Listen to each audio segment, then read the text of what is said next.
துன்மார்க்கரை மிதிப்பீர்கள். நான் இதை செய்யும் நாளிலே அவர்கள் உங்கள் உள்ளங்கால்களின் கீழ் சாம்பலாய் இருப்பார்கள் என்று சேனைகளின் கர்த்தர் சொல்கிறார். உபத்திரவ காலத்திற்கு பின்பு துன்மார்க்கர் எங்கிருப்பார்கள்? சாம்பலாய் போவார்கள். ஓரேபிலே இஸ்ரவேலர் எல்லோருக்காகவும் என் தாசராகிய மோசேக்கு நான் கற்பித்த நியாயப்பிரமாணமாகிய கட்டளையும் நியாயங்களையும் நினையுங்கள். இதோ கர்த்தருடைய பெரிதும் பயங்கரமான நாள் வருகிறதுக்கு முன்னே நான் உங்களிடத்தில் எலியா தீர்க்கதரிசியை அனுப்புகிறேன். ஆமென். பழைய ஏற்பாடு இதை குறிவிட்டு முடிவு பெறுகிறது. புதிய ஏற்பாடு அது போன்றே முடிவு பெறுகிறது. அங்கனமாயின் இதை நீங்கள் எப்படி தள்ளிவிட முடியும்?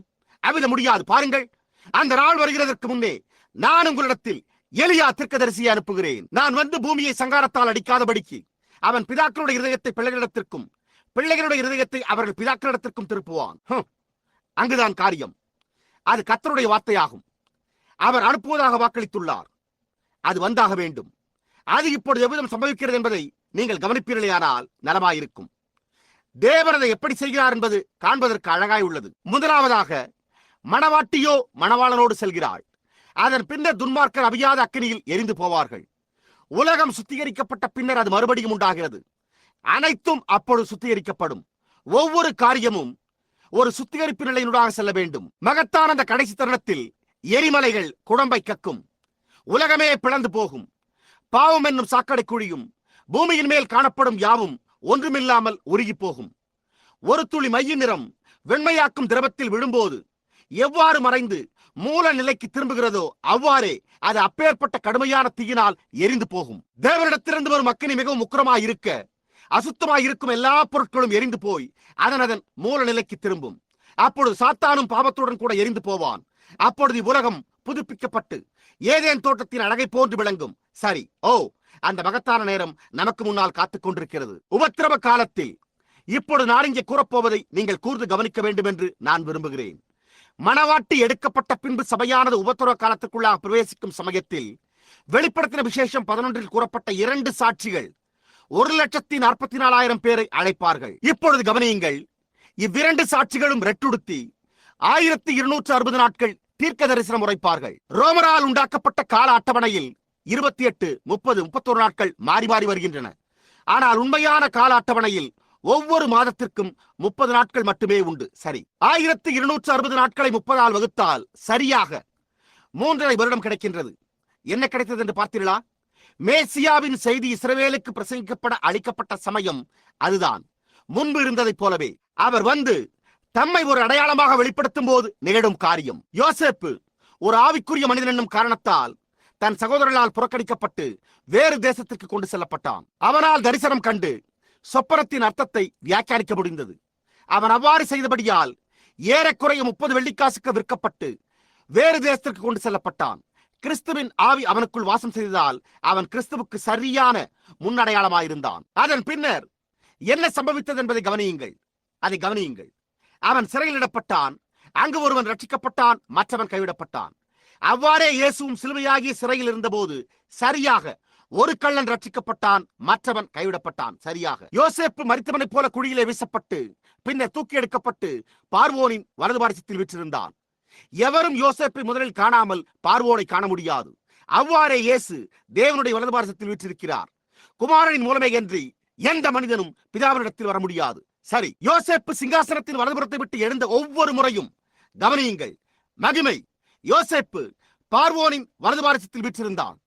அவன் சிங்காசனத்தை விட்டு எழுந்தபோது யோசேப்பு வருகிறார், எல்லோரும் தெண்டனிட்டு பணியுங்கள் என்று எக்காலம் முழங்கினது.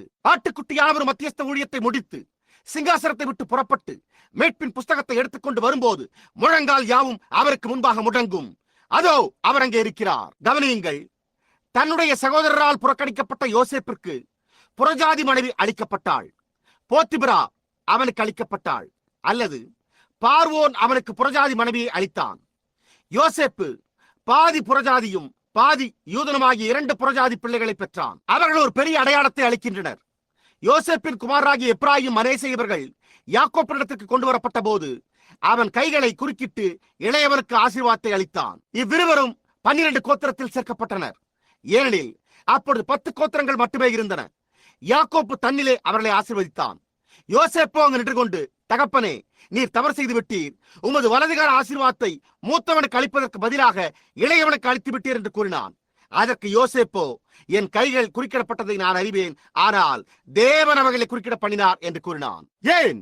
இஸ்ரவேலர் மணவாட்டியாக உரிமையை பெற்றிருந்த போது அதை அவர்கள் நிராகரித்து தங்கள் சேஷ்டபுத்திர பாகத்தை விற்று போட்டனர். ஆசீர்வாதம் மூத்தவனான இஸ்ரவேலை விட்டு சிலுவையின் மூலம் இளையவனான புறஜாதிக்கு வந்தது. ஆனால் அதற்கு பின் பாருங்கள், அவன் மணவாட்டியை பெற்றுக்கொண்ட பின்பு நடந்தது என்ன என்று கவனியுங்கள். பாருங்கள், யோசேப்பின் சகோதரர் தானியம் வாங்க அவனிடத்தில் வந்தபோது, இது மிகவும் ஒரு அழகான காட்சியாய் உள்ளது. முத்திரைகளை விட்டு சிறிது விலகுகிறேன். நீங்கள் இந்த காட்சியை மிக நன்றாக புரிந்து கொள்வீர்கள் என்று நான் நம்புவதால் நான் அதை குறித்து உங்களிடம் கூறியே ஆக வேண்டும். பாருங்கள், கவனியுங்கள். இப்பொழுது யோசேப்பின் சகோதரர் தானியம் வாங்க அவனிடத்தில் வந்தபோது யோசேப்பு அவர்களை உடனே கண்டுகொண்டான் என்பதை நீங்கள் அறிவீர்கள். யோசேப்பு செழிப்பின் குமாரனாயிருந்தான். அவன் எங்கு சென்றாலும் அங்கு செழிப்பு உண்டானது. அவர் மீண்டும் பூமிக்கு வரும் வரை நீங்கள் காத்திருங்கள். நம்முடைய யோசேப்பு வரும் வரை காத்திருங்கள். பாருங்கள், அப்பொழுது வனாந்திரம் ரோஜாக்களை போன்று செழிப்படையும். நீதியின் சூரியன் தம் சட்டைகளின் கீழ் ஆரோக்கியம் கொண்டவராய் உதிப்பார். என்னே, அரிசோனாவில் காணப்படும் முச்செடிகளும் அழகான மரங்களாக மாறும். அது ஒரு அழகான காட்சியாய் இருக்கும். கவனியுங்கள், யோசேப்பு அங்கு வந்து அவர்களிடத்தில் ஒரு சிறு தந்திரத்தை கையாண்டு, உங்கள் தகப்பனார் இன்னமும் உயிரோடு இருக்கிறாரா என்று கேட்டான். பாருங்கள், அவன் தகப்பனார் உயிரோடு இருக்கிறாரா என்று அறிய அவன் விரும்பினான். அவர்களோ ஆம் என்றனர். அவர்கள் அவனுடைய சகோதரர் என்று யோசேப்பு அறிந்து கொண்டான். ஆனால் அவன் தன்னுடைய சகோதரருக்கு தன்னை வெளிப்படுத்த எப்பொழுது ஆயத்தமானான் என்று நீங்கள் கவனித்தீர்களா? யோசேப்பு சிறிய பென்யமீனை கண்டான். யோசேப்பு புறஜாதியாரிடத்தில் விற்கப்பட்ட பிறகு இந்த பென்யமீன் பிறந்தான். இயேசு சென்ற பிறகு 1,44,000 பேர் ஒன்று கூடுவதற்கு அது ஒரு எடுத்துக்காட்டு. அவர் திரும்ப வந்த பொழுது அவன் பென்யமீனை கண்டபோது அவன் இருதயம் வெடித்துவிடும் போல் இருந்தது. நினைவில் கொள்ளுங்கள், யோசேப்புக்கு எபிரேய மொழி தெரியும் என்பதை அவர்கள் அறியாதிருந்தனர். அவன் ஒரு மொழிபெயர்ப்பாளரை வைத்துக் கொண்டு எகிப்தியரை போல பாவனை செய்தான். பாருங்கள், யோசேப்பு அவன் சகோதரருக்கு தன்னை வெளிப்படுத்த விரும்பின போது அவன் சிறிய பென்யமீனையே பார்த்துக் கொண்டிருந்தான். அவன் மனைவியையோ அனுப்பிவிட்டான் என்பதை ஞாபகம் கொள்ளுங்கள். அவன் தன் சகோதரருக்கு தன்னை வெளிப்படுத்தின போது அவள் மாளிகையில் இருந்தாள். இயேசுவும் தம் சொந்த ஜனங்களால் புறக்கணிக்கப்பட்டு புறஜாதி மணவாட்டியை மனைவியை தெரிந்து கொண்டார். அவர் அவளை இங்கிருந்து கல்யாண விருந்துக்காக மகிமையில் தம் பிதாவின் மாளிகைக்கு கூட்டிச் சென்று திரும்பவும் வந்து தன் சகோதரராகிய 1,44,000 பேருக்கு தம்மை வெளிப்படுத்துவார். அந்த நேரம் அவர் அங்கே நிற்கிறார். நினைவிருக்கட்டும், அந்த பரிபூர்ண அடையாளத்தை நோக்கி பாருங்கள். இவ்விதமாக யோசேப்பு திரும்பி வந்து தன் சகோதரரை நோக்க ஆரம்பித்தான். அப்பொழுது அவர்கள் பேசிக்கொள்ள ஆரம்பித்தனர். அவர்கள், இப்பொழுது ரூபன், நமக்கு வேண்டியதாயிருக்கிறது. பாருங்கள், ஏனென்றால் நாம் என்ன செய்தோம் என்பதை நாம் அறிந்திருக்கிறோம். நாமும் அந்த இளைஞனை அவ்விதம் நடத்தினோம். நாம் நம் சகோதரனை விற்று போட்டிருக்க கூடாது என்று கூறினர். அவர்கள் சகோதரனாகிய யோசேப்பு அங்கு வல்லமை மிக்க அரசகுமாரனாக நின்று கொண்டிருந்த போது அவன் சகோதரர் அவனை அறிந்து கொள்ளவில்லை.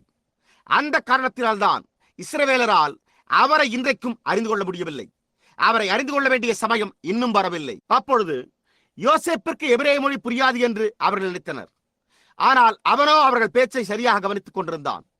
நமக்கு இது வேண்டியதாக உள்ளது என்று அவர்கள் கூறினர். யோசேப்போ அவர்களை நோக்கின போது அவனால் அடக்கிக் கொள்ள முடியாதிருந்தது. இப்பொழுது அவனுடைய மனைவியும் பிள்ளைகளும் அந்நேரத்தில் அரண்மனையில் இருந்தனர் என்பதை நினைவில் கொள்ளுங்கள். அதுபோலவே பரிசுத்தவான்கள் அவருடைய பிரசனத்தில் இருந்து சென்று விட்டிருப்பர். யோசேப்போ, நான் தான் யோசேப்பு, உங்கள் சகோதரன் என்று கூறினான். அவன் பென்யமீனின் கழுத்தில் விழுந்து கதறி அழத் துவங்கினான். பாருங்கள், அவன் தன்னை அவர்களுக்கு தெரியப்படுத்தினான். அப்பொழுது அவன் சகோதரர், இப்பொழுது நாம் அவனை விற்று போட்டதால் நமக்கு இது உண்டாகிறது என்பதை நாம் அறிவோம். நாம் அவனை விற்று போட்டோம், நாம் அவனை கொல்ல முயன்றோம், ஆனால் அவனோ இப்பொழுது நம்மை கொல்லுவான் என்பதை நாம் அறிந்துள்ளோம் என்றனர்.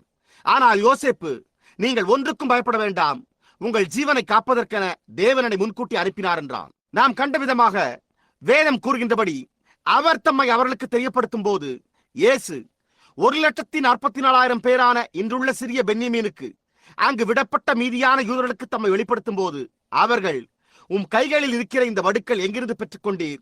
ஏன் அவைகள் உங்கள் கரங்களில் உள்ளது என்று கேட்பார்கள். அப்பொழுது அவரோ, இவை என் சிநேகிதரின் வீட்டில் உண்டானவை என்பார். பாருங்கள், அப்பொழுது அவர்கள் மேசியாவை தாங்கள் கொன்றதை உணர்வார்கள். ஆனால் அவர் என்ன கூறுவார்? யோசேப்பு கூறியதை போன்றே கூறுவார். ஊழியம் செய்யவே இதை செய்தீர்கள் அல்ல, ஜீவனை ரட்சிக்கவே இதை செய்தீர்கள், உங்களுக்குள்ளே வேதனை அடைய வேண்டாம் என்பார். ஏனென்றால் யூதர்கள் குருடாக்கப்படாமல் இருந்தால் புறஜாதிகள் காணியாட்சிக்குள் பிரவேசித்திருக்க இயலாது. ஆகவே அவர்களது கிரியைகளின் மூலம் அவர் சபையின் ஜீவனை காத்தார். அங்குதான் காரியம். அதன் காரணத்தினாலேயே இன்று அவர்கள் இதை அறிந்து கொள்ள முடியாது. அதற்கேற்ற தருணம் இன்னும் வரவில்லை. நாமும் கூட இதை புரிந்து கொள்ள வேண்டிய தருணம் வரும் வரையில் இந்த காரியங்களை ஒருபோதும் புரிந்து கொள்ளவே முடியாது.